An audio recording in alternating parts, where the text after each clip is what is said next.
આ લોકો કઈ આતંકવાદી નથી, આ લોકો કઈ મોટા બુટલેગર નથી, આ લોકોએ કોઈ ખૂન નથી કર્યા, આ લોકો કોઈ ડ્રગ પેડલર નથી,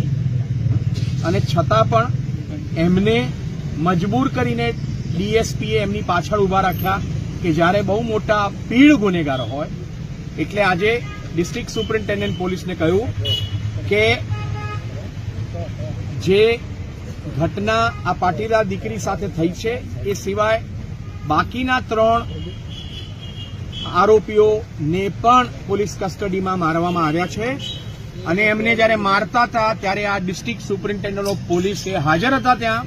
એટલે અમારા પ્રમાણે, આ દીકરી પ્રમાણે, અમરેલીના ડિસ્ટ્રિક્ટ સુપરિન્ટેન્ડન્ટ ઓફ પોલીસ એ કસ્ટડીની અંદર જે અત્યાચાર થયો તેને માટેનો આરોપી નંબર 1 છે, અને મુખ્ય આરોપી એ ડિસ્ટ્રિક્ટ સુપરિન્ટેન્ડન્ટ ઓફ પોલીસ હોય એની હાથ નીચે કામ કરતા ઓફિસરોને તપાસ સોંપાય કે અમરેલીની પોલીસે અત્યાચાર કર્યો છે કે નહીં. એની નિષ્પક્ષતાની અંદર